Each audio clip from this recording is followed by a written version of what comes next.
Hi, and welcome to this episode of I've Got This Kid. I'm your host, Cherina Williams, licensed speech and language pathologist, homeschooling mom of 2 wonderful kids, and wife of 1. I am here to share everything speech, language, play development, homeschooling, and all that other stuff that falls in between, y'all. Oh my gosh, y'all.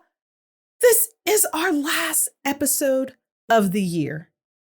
I'm crying on the inside and a little bit on the outside because I've been having so much fun hanging out with you guys, talking with you guys, getting your questions in, just being a part of this wonderful community and just sharing a little bit about my world to make your world a better place. Also, be on the lookout because next year, webinars are coming. They are a-coming, y'all. And I can't wait to host these events, things that'll continue to tool you guys up, make us all think a little bit different, push our sugars to perfection, push them to their best perfect self. When I say perfection, I seriously mean like the best them that they can be, but not like perfect, all tied up in a little tidy bow. Because we know, y'all, that's not real and that's not happening. Also, some books are going to be coming out in 2021, and I'm just going to continue to connect to the broader community, getting our message out there, helping us all become better together, teaching us how to connect, grow, and learn. And so I cannot wait. I cannot wait. I love adventures and I love new things. And most importantly, I just love this space. It's one of my favorite spaces. I'm telling you guys, I always look forward to this time with you guys. So continue to like, share with a friend, subscribe, send in questions, send in your comments, send in your or your elaborate on that, Cherina. Because that's what I'm here to do for you guys. And if I don't have the answer, guess what? I'm going to find somebody who does. And we're all going to get tooled up, y'all. Because, hey, look, there's no such thing as a silly question, rather an unanswered question. And so we want to make sure that we're getting these questions answered and that you guys are feeling confident about this information that I'm giving you. So with all of that being said, let's all cry a little bit for a few seconds. Because again, this is the last episode of the year. But at the same time, we are going to have fun. We're going to finish off the What Is It series. What is that? What are speech sound disorders? What is voice disorders? What is this stuff? What's autism? What's ADHD? What is this stuff? Help me. What's executive functioning? What is all this stuff? What's cognitive impairments?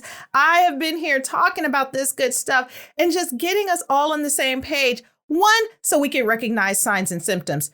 2, so we can be proactive if we have a sugar who has this diagnosis. And 3, just because it's good for us to know so we can recognize if it's happening with another world changer, because we don't want to waste time if these things are taking place. And honestly, a lot of this stuff that I'm teaching you guys, you can take home and apply. Even without the diagnosis, I find some of this stuff I apply even in my own house. And then some of the things I definitely apply in my own house, especially when it comes to like visual schedules and organizing and all that stuff. I use that stuff like a mad woman. I love that stuff. It keeps me mentally organized, which keeps everybody on track. So with that being said, and my first and probably not final rant of the day, because remember, I'm still crying because it's our last episode of the year. Oh my gosh. We're talking executive functioning. No, I'm not talking about some executive sitting behind a desk in a big room with books everywhere and some fancy office window. No. I know it sounds so fancy. Executive functioning, the brain's manager. Did you know your brain had a manager? That your brain keeps things organized and in check? And if you have one, then guess what? All the other humans around you have one. That means sugar has one. And we can start manipulating it and cultivating it and helping it become its best self, right? Because it's so important. We take for granted how much our brain does. It's such a small part of the body, but it controls everything. Without your brain working, nothing else would work, because guess what? It's a taskmaster. It sends messages throughout the entire body, tells the body what to do, and the body either complies or it doesn't. And when it doesn't, we come in and we help it out. Executive functioning itself, It's housed in the front of the brain, so you guys can all touch the front of your head. It's right in that frontal lobe little area, and it executes. It tells you what you need to do and manages making sure that it gets done. So even your body has a manager, whether you like it or not. And it just gets us from point A to point B. Like, that's the most important thing that you need to know about it. It's a manager that gets us from point A to point B. And when point A ain't working, then you can't get to point B. And when point B ain't working, then you surely can't get to point C. And so we just want to make sure that we understand what it is and getting things intact. So listen up, you guys. Signs of executive functioning. Having trouble starting and completing tasks. Ooh-wee. This is different than procrastinating. My procrastinating brothers and sisters out there, this is totally different than that. This may show up when sugar is, 24 months. And you're sitting on the floor playing with them. And let's say you have a ball toy out and they put the ball in and you put the ball in and the ball goes down and the ball goes down. But there's 5 balls. And by ball 3, they can't seem to get through that. They can't seem to finish that up. Or a shape sorter. Let's say that there's 6 shapes and by shape number 2, they're ready to be done and they're out of there. As they get older, you might see difficulties getting through homework. You might see difficulties cleaning up, finishing cleaning up, getting from point A to point B. So how do we help that? With little sugar, well, it's obvious. When you're playing, what you start, you finish.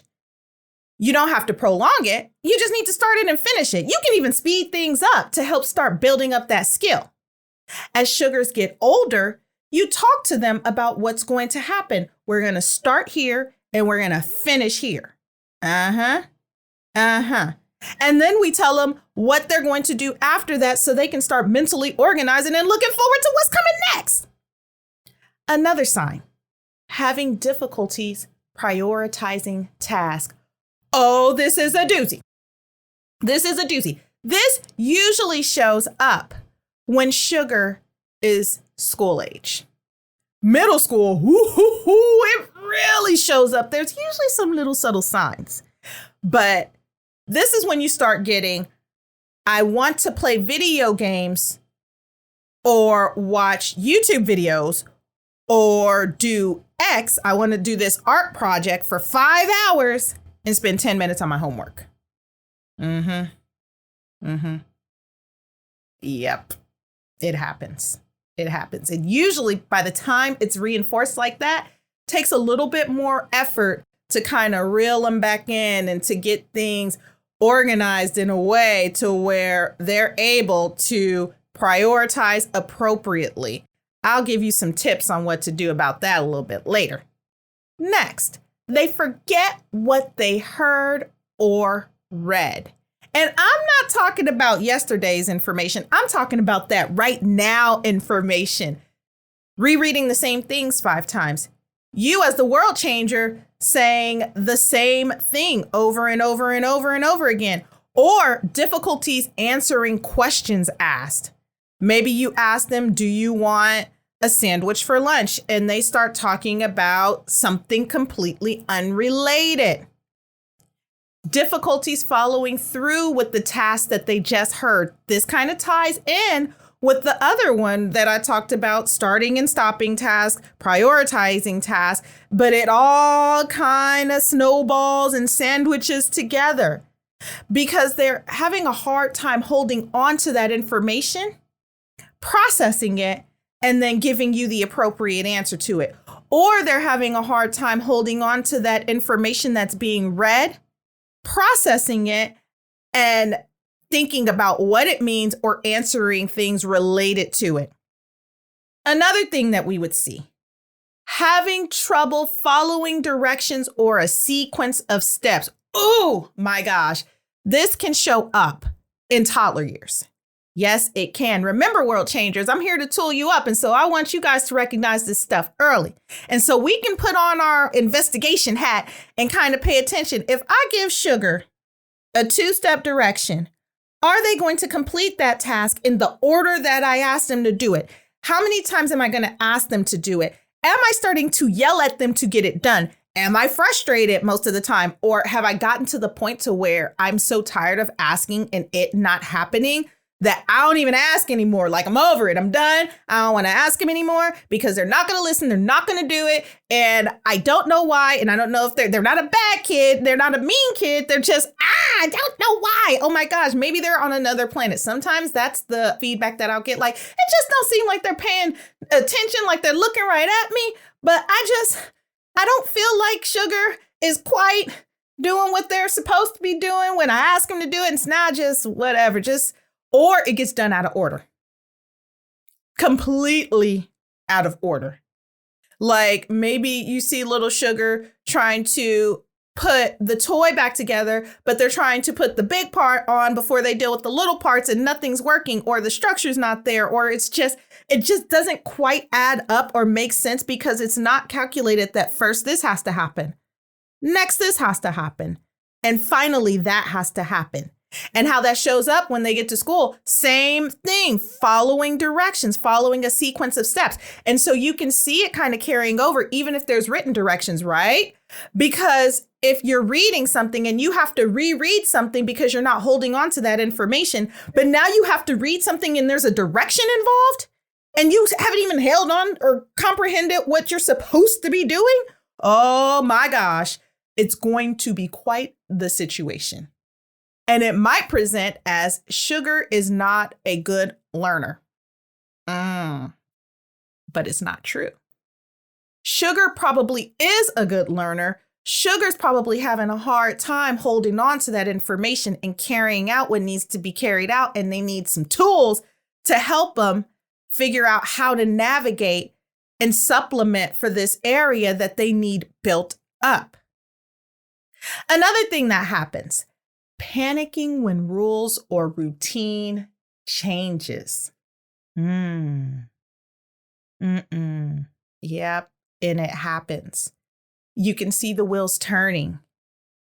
You might find yourself trying to do the same thing to not kind of rile them up, because it goes back to holding on to that information, right? Remember, the brain is the manager. And the brain is managing that information. But if the brain is not quite managing that information, or it hasn't had enough exercise to learn how to manage that information, when rules change, it's hard. Because remember, our brain has all of these areas of memory. And that'll be something we cover next year. Memory, the types of memory. Because we don't realize how powerful memory is in our lives, and how much we rely on not just like the old stuff, but the new stuff, and how that builds, and how we take old stuff and we bring it together. It's like a puzzle, right? And so if Sugar expects that a specific rule is the same, especially in preschool or in daycare, or if they go to other people's homes and the rules are different and the routines are different, it's really hard to adapt to that new information because it's taken so long to master what they have. And again, this has nothing to do with intellect. It has to do with how the brain is managing this information and carrying things out. Next, having trouble switching from one task to another task. Taking that brain and being able to divide attention and move and like finalize something and go to the next. And this can happen during play. This definitely shows up when Sugar is young. You might see during play, they may not want to go to the dinner table, or they may not want to go and take a bath, or they may not want to go outside, or it just seems like getting them from one thing to another is really hard. It's hard. In class, it's even worse, getting them to wrap things up. One more minute, I'm almost there. You might hear the teacher saying over and over and over again, hey, it's time to wrap things up. I said, it's time to wrap things up. It's time to wrap things up. I said, it's time to wrap things up. We're moving on. But there's a little bit of reluctance and hesitation there because remember, they get fixated. And it's hard to take that one thing and manage that time appropriately. So again, think about the snowball, and as it gets bigger and bigger, as it goes down the hill, because it gets harder and harder to add on one thing to the next, one thing to the next, to get from one thing to another. You may see them get overly emotional or fixated on things. Again, holding on to what's familiar, and the flexibility becomes limited because it's difficult, functioning in a way to where you have to go from thing to thing, especially when things are unpredictable.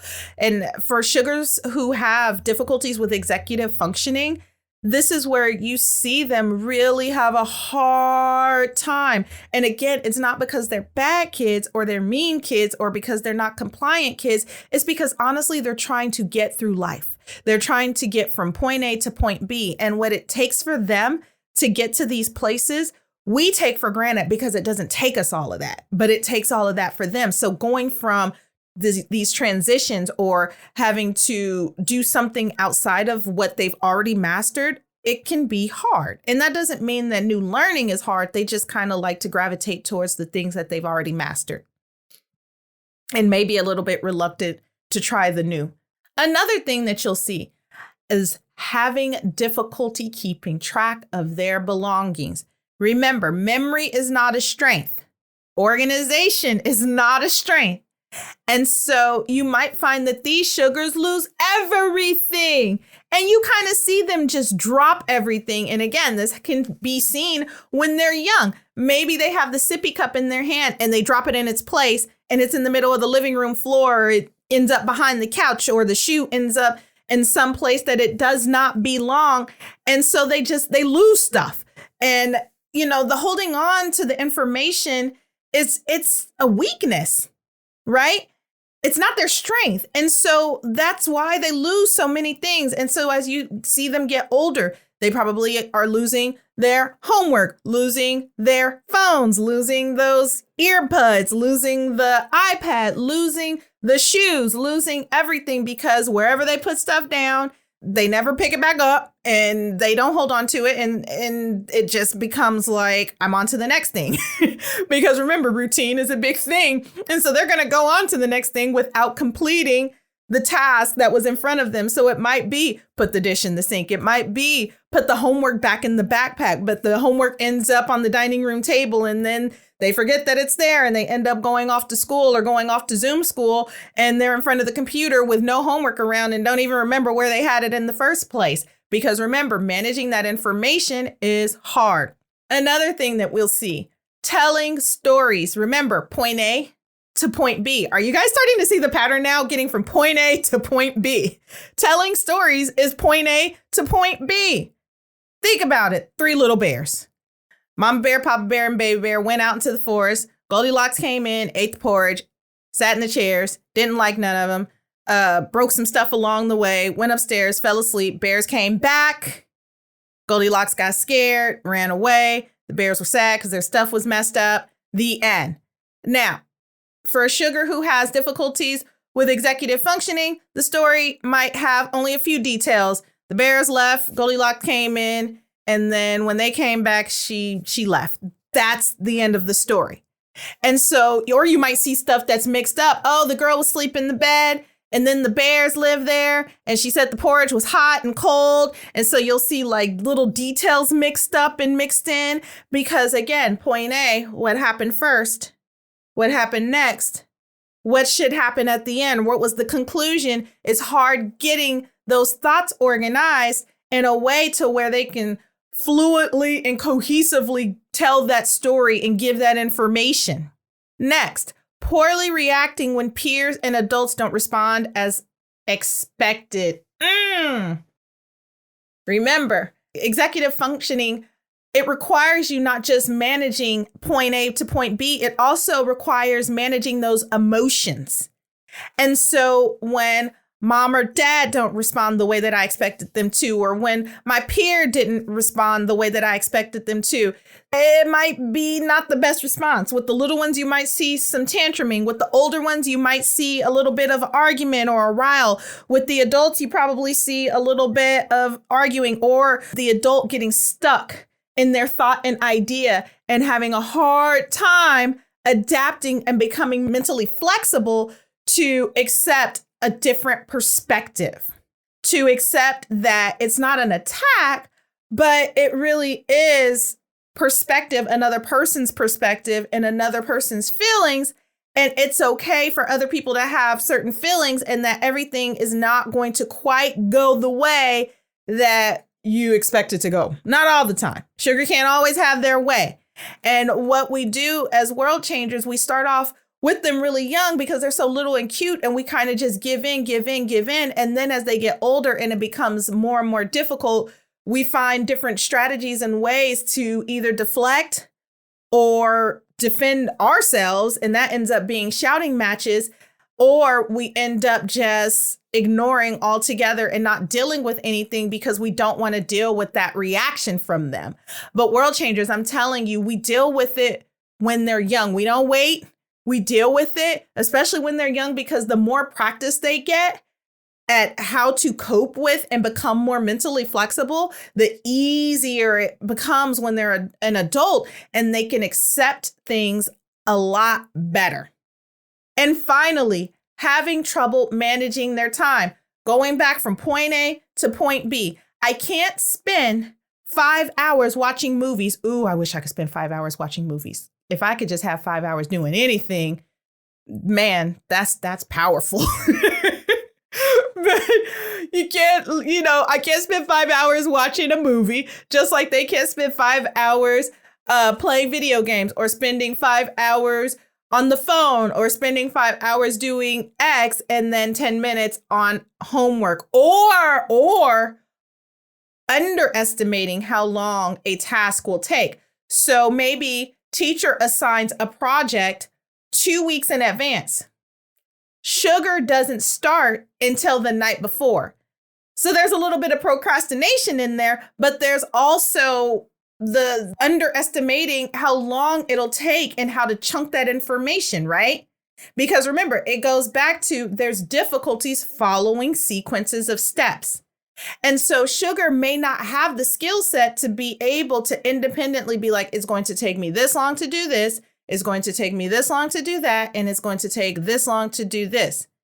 And so remember, this is where we come in, world changers, because we can recognize these things and we can start helping them through and creating strategies so they can manage things better.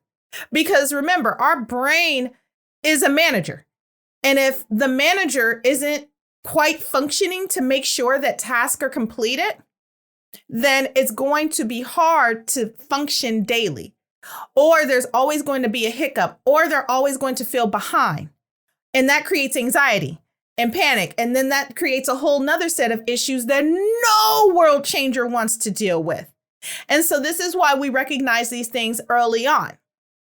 And so I know you guys might be wondering by now, like, well, what's the diagnosis that comes along with this? Because in a lot of these What Is series, there's a diagnosis attached. Well, listen up, y'all. Sometimes it is and sometimes it isn't. Now, I'm sure that each and every one of you guys at this point have found one area on there where you're like, ooh, that might sound a little bit like me. Remember, we all have strengths and weaknesses.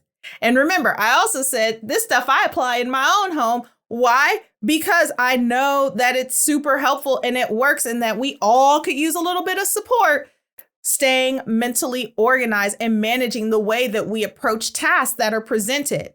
Not overwhelming ourselves or underwhelming ourselves. But to answer your question, there is a diagnosis attached to it, and it is usually ADHD, but it can present without it. That's most important. It can present without it, and no, we don't officially diagnose it. What we do is we conduct a battery of tests and assessments, and then we look at strengths and weaknesses, and we determine from there what areas need a little bit of support, and then we create an action plan around those areas. So we do look at it, and I look at it a lot, especially when sugars are young, because then I can provide that perspective for my world changers on what they can be doing right now to start strengthening that area. Because remember, when they're little and cute, we can do and undo and build up and put in the things that they need in order to be their best selves. And so executive functioning itself, it breaks down into 3 different areas. Working memory. Remember, I talked about working memory a little bit. I'm not going to go deep into it because guess what, y'all? Next year, we're going to be talking about memory. And it's so important for us to understand how our brains work. We understand so many other things, y'all. We understand how cars work. We understand how houses are put together. They even have whole shows on what it takes to put houses together and what it takes to transform houses and what it takes to transform our look, for that matter, right? There's shows devoted to that, but we don't even understand half the time how our brain and our body works and the importance of understanding how we put these things together and how it affects our lives. And so it's so important for us to understand like the working memory, and that executive functioning can impact working memory. Working memory just allows the brain to hold on to new information, and it helps us transfer that new information into long-term information. And that just means, simply put, taking short-term memory information and transferring what needs to be transferred into the long term. Because remember, stepping stones, building blocks, right? As we get those stepping stones and building blocks, then we're able to build off the old information and transfer it into the new. And so that's how the working memory works. So it's so important that we're able to like filter out the stuff that we need and get rid of the stuff that we don't need, and then store the stuff that we do need.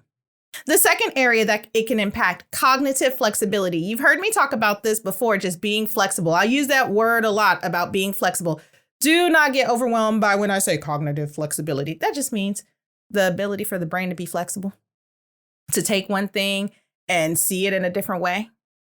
That can mean changing rules, changing routine, changing schedule, changing play, transitions. That's cognitive flexibility. Those things that you guys see every single day. Getting from point A to point B without falling apart and being okay with it and not being resistant and not creating a big row over things not going quite the way that you expect them to go. The final area, inhibitory control. You guys have heard the word, your inhibitions, right? Let your inhibitions go. That's usually the way that we hear it in the States, right? But inhibition also means when to exercise self-control. In the States, it's interesting culturally how we have a lot of different cultures and we're a melting pot of different backgrounds and things. But the American culture itself, YOLO, you only live once. Do you? All of those things kind of go with that idea of letting your inhibitions go and doing whatever. And it's a double-edged sword. The reason why is because, yes, we only live once and we should definitely enjoy the things in life and not limit ourselves to certain experiences. I totally agree with that. Like, we should all make ourselves a little bit more rich through life experience. I'm big on life experience, doing, not being entertained, but like really just doing and becoming one with the earth. But I also understand that we have to know how to have balance, right? And if it's always YOLO and if it's always do what makes you feel good, then how do we control ourselves? And if we have a sugar who has difficulties managing their own personal inhibitions, then how are we helping them buckle down and have self-control when it's not appropriate? How does that play out? Not hitting when they're upset. You gave them the answer they didn't want to hear. They raised their hand at you. That's a whole nother story for another day. Not allowing sugar to spend 5 hours on a video game or a TV versus their homework or studying or not completing tasks that are super important, right? Or them having that little filter of saying to themselves, I cannot spend this amount of time on this. I can't do whatever I want to do whenever I want to do it. And so we have to be super mindful of, yes, again, life experience, an amazing thing, but self-control, also an amazing thing. Because what we put ourselves at risk of is allowing sugar to do whatever they want, whenever they want, and not learning how to like find that balance of when it's time to work, it's time to work. When it's time to play, it's time to play. And yes, you can have fun while you're working, but at the same time, it's that mindset of buckling down and being able to focus on a task and complete it. Remember, our sugars with executive functioning difficulties, they have difficulties managing how to get through tasks. And so we have to be able to build that up in them. So be mindful when you're kind of promoting like YOLO and living once and doing what I want and living my best life. Like, yes, live a great life, do your thing, but also like a little bit of structure in there does not hurt, y'all. OK, see, my second rant of the day. I think that's my second, or is that my third? Who's keeping count? I don't know. Anyway, so how this can show up, how this truly can show up. I've been talking about it all along from toddler years into adulthood. It shows up, like it really shows up in school, but it can show up early. For you world changers with bigger sugars, this is how it really starts to look. When it really starts to just like, ooh, this is a fight. Messy room. You organized it and it's still messy. Nothing ever goes back, ever. But everything else, everywhere else in the house has a place. But for whatever reason, in that space, they cannot quite keep it together, even with the support. Messy backpacks, messy workstations. Right now, messy workstation, right? At least in the States, messy workstation. Ooh-wee, papers everywhere. You have all these folders and nothing's in the folder. Nothing's in the folder. Nothing. English homework's in the math book. Math book is with the Spanish homework. Spanish homework is with it's all over the place. You know, homework, spelling words under the table, in the kitchen. Why are they there? I don't know, but they're there. It's random. Toys in the backpack. Why are the toys in the backpack? What are you doing, right? Disorganized spaces. That goes into the messy backpack thing. Just stuff chaos. Just chaos. That's how I like to put it. And as you can see, this is a trigger for me. It drives me nuts. Let me share with you guys. Okay, next rant of the day. I don't know if this is 3 or 4. My rant. Oh my gosh. I go through these processes, y'all, with the kids, and I put everything away in its place.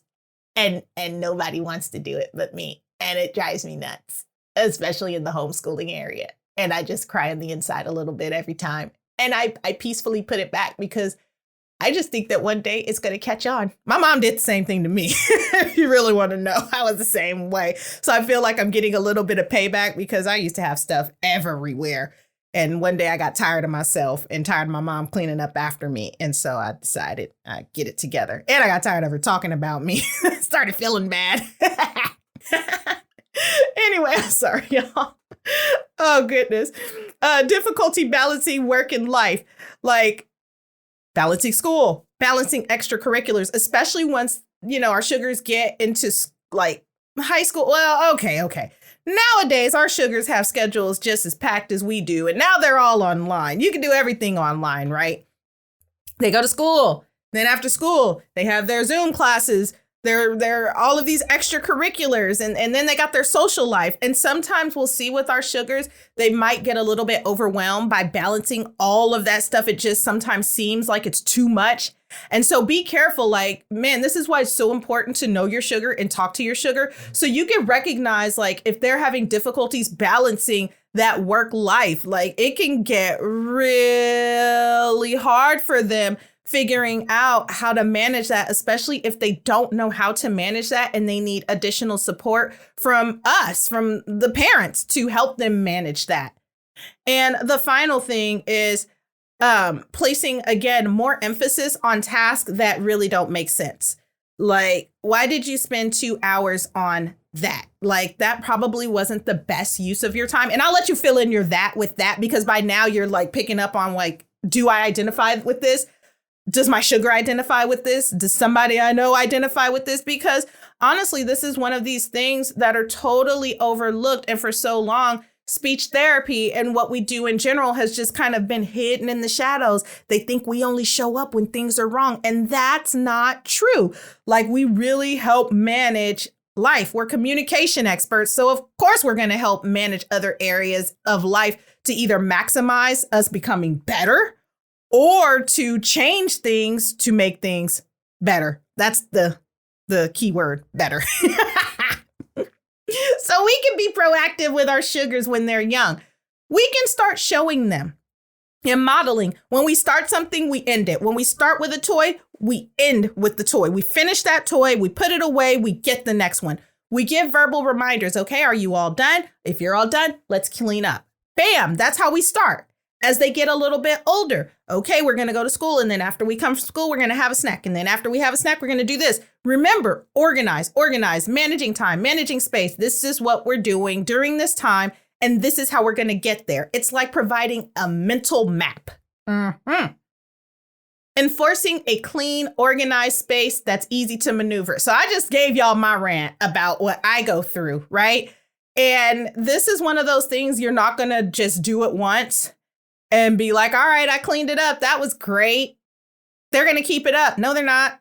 You're going to have to keep modeling it over and over and over again.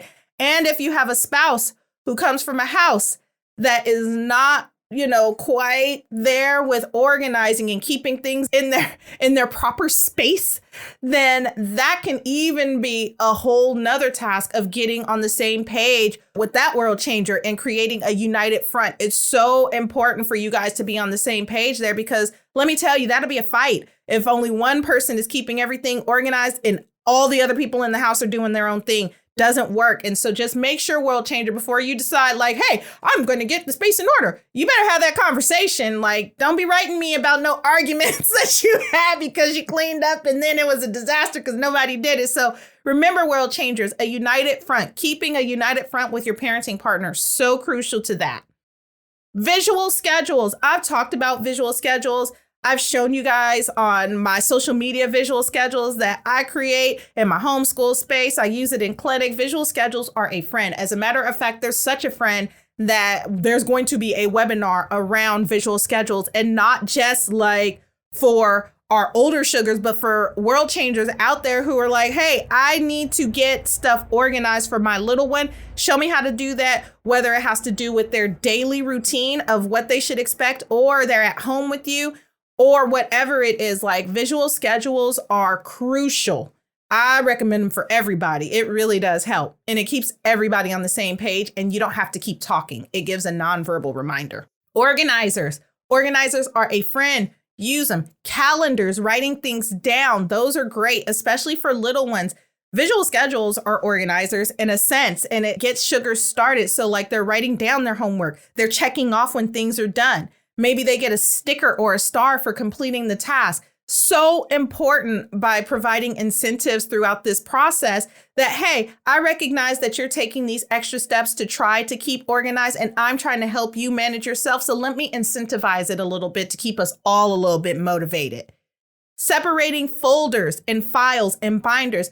For our school agers, especially once they get into upper elementary, and this can even happen for the younger ones, helping them keep organized, helping make sure that books are with books, that subjects are with the specific subjects, that the math is with the math, that the pencils are with the pencils, just helping them stay mentally organized in a way to where every time they expect to find something, it's in that place. And then when they come to you and they're like, where is X? You're like, isn't it in the pencil box?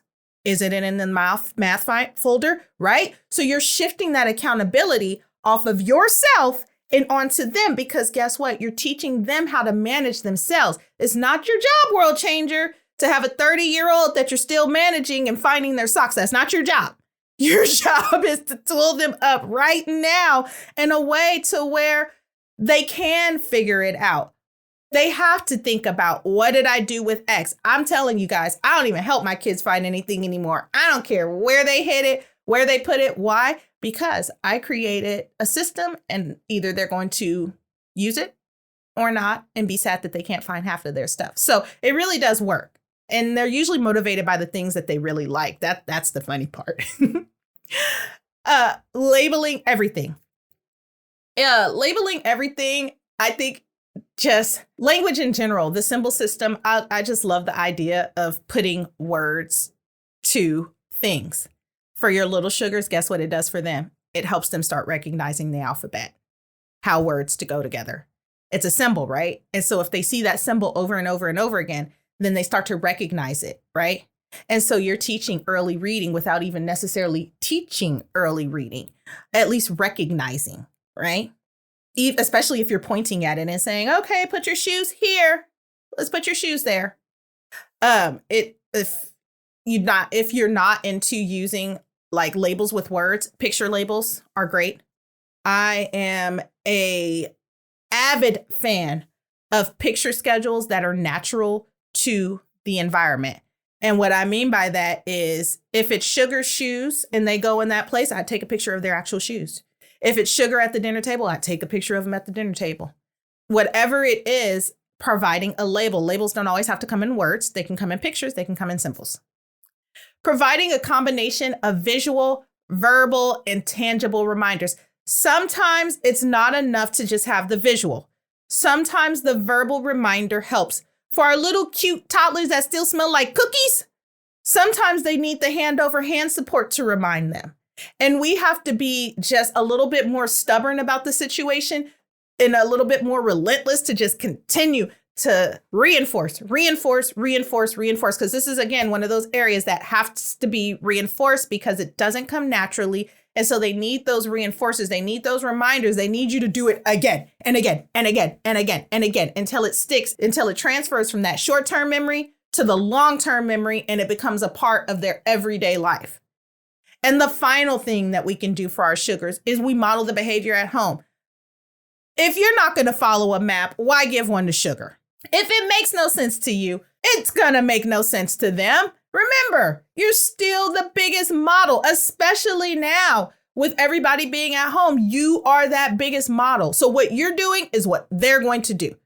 So if it doesn't work for you, don't go through a process that is going to be completely ineffective. Make sure whatever it is that you come up with is something that you can follow through with. And so maybe you don't do everything. Maybe you find that one area and start with that one area and strengthen that area first, and then go to the next, and then go to the next. But that's only after you're comfortable and you guys have all felt like you've mastered one thing. Maybe it's attacking the school organization.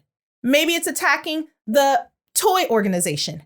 Maybe it's attacking the bedroom organization. Whatever it is, just make sure that it's a thing that you are passionate about and you want to see from start to finish, and that you can model from start to finish. So you guys, executive functioning, again, this is something that can impact us all. Like I even have areas that I know that I am just not that great at, and I had to compensate to become a little bit better. And so the difference between most of us procrastinating adults versus like our Sugars who really have difficulties executing tasks is that they don't have the control that we have over it. Like they really need those reminders and they need the models and they need the reinforcers from us to really help them master this area. And so we have to be mindful about that this is not, it's not the same as us just procrastinating or us just not doing it or us just being burnt out and not attacking anything. This is really difficulties with getting from point A to point B. And so this is really crucial, not just for our success as world changers, but also for their success, right? Because if our Sugar is talented in an area, right, and they're gifted in an area, but they don't necessarily have the tools to manage, then that can impact the area that they're gifted in. And so we want to make sure that they're not just great at one thing, but they also have the foundation and the skill set to be able to manage and properly just love on and nurture and continue to cultivate that area in their lives. So we want to make sure that we're continuing to strengthen their skills. And so again, I will be offering webinars in 2021 that's going to deal with aspects of executive functioning, because it's an area that honestly we all have a little bit of difficulties with, and that we can all use some tips and some tools to help us get a little bit better at it or a lot better at it. So, sometimes it just takes an expert, somebody from the outside looking in who can provide some tips and some practical tools, world changers. So I'm hoping that we just continue to become better together, that we continue to just work together to make our sugars world a little bit better as Christmas comes up and we're about to tool them up in a different way with different gifts and different things like that. Remember, gifts don't always have to be a tangible thing. Sometimes the best gift that we can give our sugar is ourselves, our undivided attention, our undivided time, our uninterrupted time, because we're their biggest asset. And I don't ever want you to forget that, world changer. Like, with everything that's going on in the world around us, it doesn't matter. As long as they have a healthy, happy you, they're winning. That's better than any video game. That's better than any toy. That's better than anything that you could ever give them is you. You're their biggest asset. I don't want you guys to ever forget that. Don't ever forget that. Because at the end of the day, you guys are who you have. You guys got each other and they're part of you. And that's so special. There's something so special in that. And what you impart is going to last generations beyond you. As always, world changers, it was a pleasure hanging out with you. I'm still crying on the inside that this is our last episode of the year. But it's going to be okay, y'all. You know, we've learned in 2020 how to recalibrate. We've learned how to recognize what counts. And we've learned that no matter what comes our way, we can still stand up and keep moving forward. We can keep pushing the progress, y'all. If you haven't done so, catch up on past episodes, send in your questions, and most important, join our community. What are you waiting on, y'all? Let's continue to connect, grow, and learn. So until the next time, world changers, Merry Christmas and take care.